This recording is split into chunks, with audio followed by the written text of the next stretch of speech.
What up, is Marcus with Dynasty Football Dads, where we give you daily Dynasty content, so subscribe if you want to get notified for each new video. We're going to be doing the Superflex version of the previous landing spots that we did. So quarterbacks are going to be switched around, of course, in this one. And we're going to start off right off the bat with, of course, the easiest selection that you could possibly have. If you have 101, you can do this now, or you could do it when your draft happens. But 101 is going to be Trevor Lawrence. Of course, pick one by the Jags in round one. It's just the easiest pick that we've had in Superflex, gosh, in a while. I mean, even last year, people were like, oh, Clyde Edwards-Helaire, Kansas City, perfect spot. Does he go over Joe Burrow? None of these running backs, none of these wide receivers, even in a tight end premium, Kyle Pitts, none of these players will rise above Trevor Lawrence. So just easy. You can pick them now. You can even put them in your roster now if you really wanted to, but we're going to go past that one. Number 2 is going to be Justin Fields, and in this case, I put him above the running backs and above the wide receivers, and he was drafted in the 4th overall pick to the Atlanta Falcons. And so I like that situation there. We know Atlanta has a high-powered offense. Justin Fields is very mobile. He may even take the first year of gradually sitting behind Matt Ryan, and they're trying to figure out their offense. Justin Fields, I think, is a better version of Jalen Hurts. He is not as good as like a Kyler Murray, but still a really good, I think, will be fantasy quarterback. We talk about the rushing upside, and we've seen that at Ohio State. He has good rushing upside, and he's had that all the way through high school and everything as well. And so when you're looking for a fantasy football elite quarterback, you have to look at the top ones. We got Dak, Deshaun, Pat Mahomes, Kyler Murray, Josh Allen, and almost all of those players have a rushing baseline. Pat Mahomes is probably the worst one of those, but everyone else is getting 4, 5, 6 touchdowns on the ground. And that is what Justin Fields can give you. Trevor Lawrence is very mobile as well.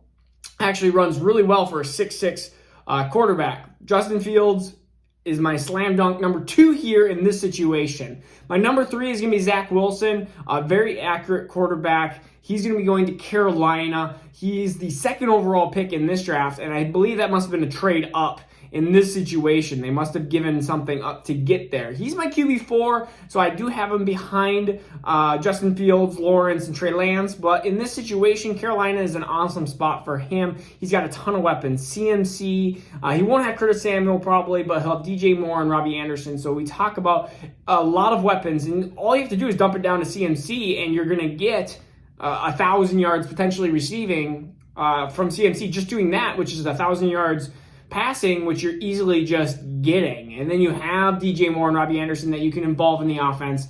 And I'm trying to see, did they draft a tight end? They did not in this situation. In some mocks they do. In this mock they did not draft a tight end, at least in the first 4 rounds. My number 4, this is where we start putting in running backs. And running backs, I always say draft after you have your roster and your team ready to go. Running backs have the shortest span of life, but they're also the most valuable as like a rookie. If they blow up, they're really, really valuable for that short period of time. Like a Jonathan Taylor is going to be through the roof. DeAndre Swift through the roof. Like all these different running backs, J.K. Swift through the roof. And so you have a couple-year window for a lot of these running backs where you can utilize them and add them to your your contending roster. So this is where we get Najee Harris, running back 1. He's 23rd overall pick to the Jets. I don't really care a ton about that spot. He's just going to get a ton of work, and he has a 3-down running back skill set, and he's the most talented running back in my mind in this draft. And so yeah, he is my running back 1, pick 4 in this situation though. If Najee Harris was in a better situation, maybe a Pittsburgh, even a couple of the other spots that you'll see here very shortly, then he would even potentially jump like a Zach Wilson and potentially even jump like a Justin Fields. But not Trevor Lawrence. Not Trevor Lawrence. So my number 5 pick, and this goes along with the draft that we did yesterday, but it's Travis Etienne, Travis Etienne, Atlanta, 2nd round, pick 35. And then, so pretty much Atlanta, perfect spot for him. He's going to be with Justin Fields, or he's going to be with Matt Ryan, kind of a combo there. He's going to have awesome opportunity and a high-octane offense. So Travis Etienne, really good spot at RB. So RB2, pick 5. And then pick 6 is going to be Javonte Williams, like I just almost mentioned. He's RB3. He's going to Arizona, who is going to have a loaded offense because they drafted a wide receiver in here too. This is pick 49 overall, second round. Again, Javonte Williams, 3-down running back, 5'11", 220. Your prototypical, like Kenyon Drake, Andre Ellington, those running backs just don't have what it takes. I mean, Javonte Williams is what is awesome in that situation. I know I'm just kind of mumbling on. I do that, but whatever it is. My number 7 is going to be my first wide receiver, and of course, wide receiver 1 and 2 have been so close, but he's been my wide receiver 2 on the year, but it's going to be Jamar Chase. He goes to the Jets in this situation. He's going to be pick 8. I think he's going to be hyper-targeted in this offense, and we saw actually how well some of the wide receivers did at times. Brashad Perryman, even Denzel Mims, who still will be there, and even, I'm trying to think of his name, Jamison Crowder. Mr. Crowder's been there forever. So, I mean, we're talking Jamar Chase can definitely find himself at a good, have some good targets, and I think he's going to have a decent first year as a Jet versus my wide receiver 1 on the year going into this is Devonta Smith, who is pick 11 to the Giants. And I just don't like the Giants situation as much, which is really hard saying that I don't like a situation as much as the Jets. But it's honestly the situation that is at hand. They just don't produce as much there. The Giants' offense is just kind of a mess, and we don't know. I think they're going to take longer to figure it out than the Jets. I think the Jets will either stick with Sam Darnold. He'll have a breakout year or a better year because Adam Gase isn't there to torch that area, or Sam Darnold will not do good, and then they'll draft a quarterback next year that hopefully will be their franchise setter, and we'll see what kind of route that goes. But my number 9, this is where we go to tight end. Pick 5 overall in the draft goes to Cincinnati, and I hope Cincinnati drafts some linemen, but in this situation, Joe Burrow is going to have an awesome tight end to go right across the middle. I mean, we're talking unlimited ceiling with this guy. This guy could be the new tight end 1 in 3 years. We're talking about time. I mean, I know a lot of people drooled over the Gesicki and Goddard and stuff like that, but Kyle Pitts is on a whole different level, and it's awesome to have a tight end like that because we are starting to get tight ends. They're getting a little bit older. Ertz is getting older. Kelsey's getting a little bit older. Gronk is old. They're both 31 years old, and so we're talking. We need some new tight end rejuvenation, and this is going to do it. So number 10, though, is going to be Rashad Bateman, wide receiver 3, pick 41 overall, second round to the Lions. Not a bad spot. He's going to get hyper-targeted there, too. And ultimately, he's just in my tier 2, kind of alone at wide receiver. We have Jamar Chase and Devonta Smith, and Rashad Bateman is just kind of alone at wide receiver 3. I don't really see him going up for any situation. I don't really see him going down. This is going to be kind of his situation. He's going to be stuck right there, and you're going to see him at the end of round 1 in Superflex, so right around pick 10. And if he drops further, that's going to be an awesome steal for you in the draft.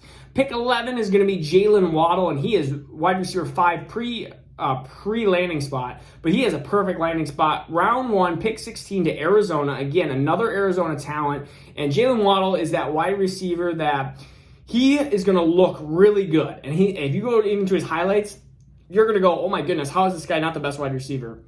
The problem is those type of wide receivers are really good for the football teams, and they break a lot of tackles. They're hard to get to the ground, but they're not necessarily elite fantasy producers. And so I'm looking for elite fantasy producers year in and year out. And so Jaylen Waddle in Arizona is going to be awesome, but he is definitely going to be second fiddle to Nuke. There's no taking over Nuke. And he may it may take him a little bit of time to get into that wide receiver 2 spot. But again, once he does, Arizona's a wonderful spot there.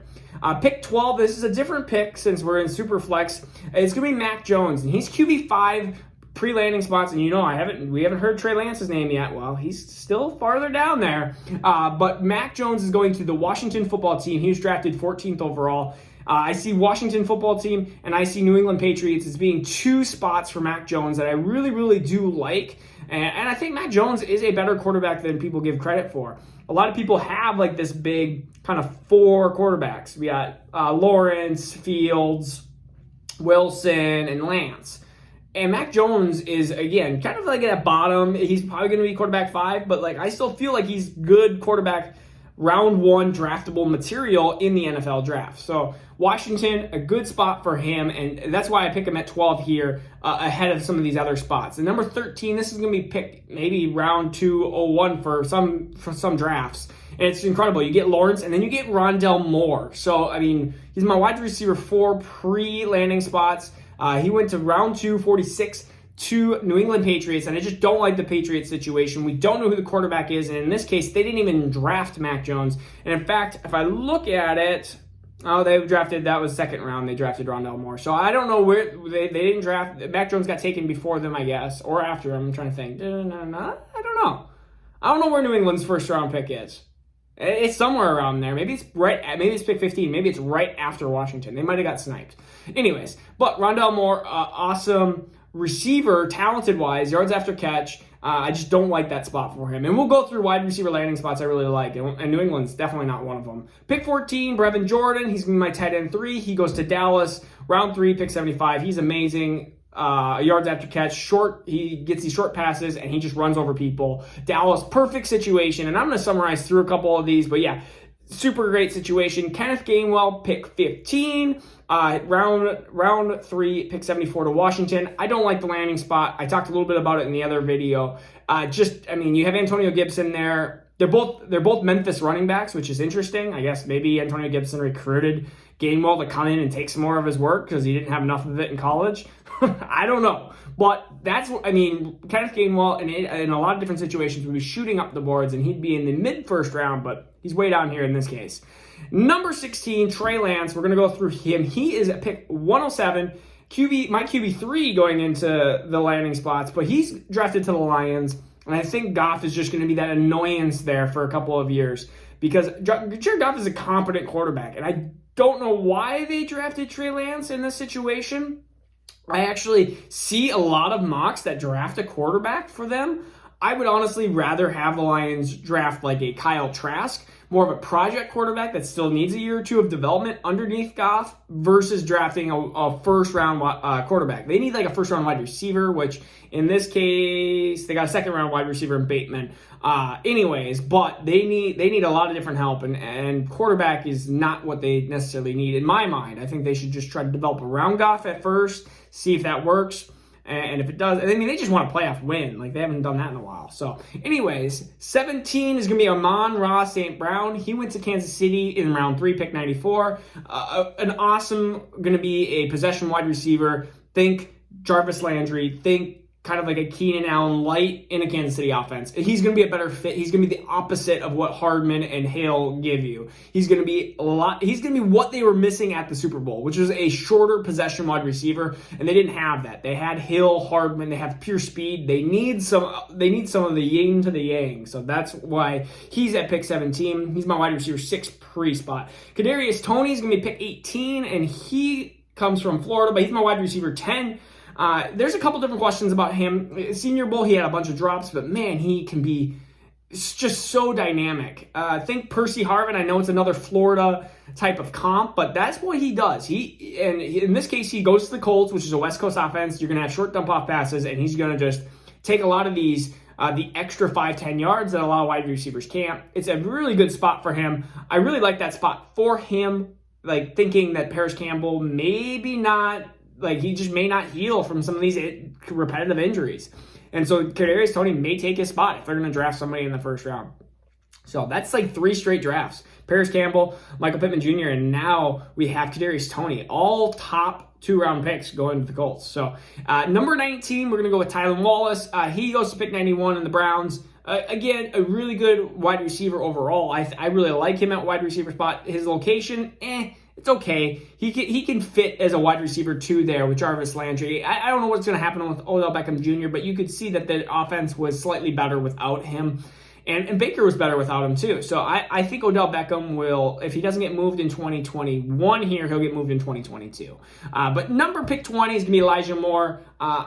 Pick 92, and if they wait this long to get a wide receiver for Aaron Rodgers, they better pick some dang defense beforehand. But he goes to Green Bay. He's my wide receiver 12 pre-draft, but just a really good location. Again, this is one of those things that I don't have faith in Lazard or MVS, but Elijah Moore is just a little bit more faith. If they picked Ronald Moore or Waddle or even Cadarius Toney, I would definitely have those guys skyrocket up the boards. But Elijah Moore is not that talent. He's a little bit further down, and that's why he's at 20. 21, we're going to do Terrace Marshall. He goes to Philly, round 2, pick 37. Again, a really good wide receiver at LSU. He only kind of exploded up for 1 year because Justin Jefferson and Jamar Chase were there, but in this situation, who knows what Philly's going to do. They have Jalen Reagor already. They have Hurts probably at quarterback. I think Wentz is gone. He's going to go either Indy, Chicago, or other. We have no idea. So Terrace Marshall there. He's my wide receiver pre-landing spot number 7. So he's actually pretty high up there. It's just Philly. I don't really like that spot. We saw Jalen Reagor kind of get stuck in that spot too.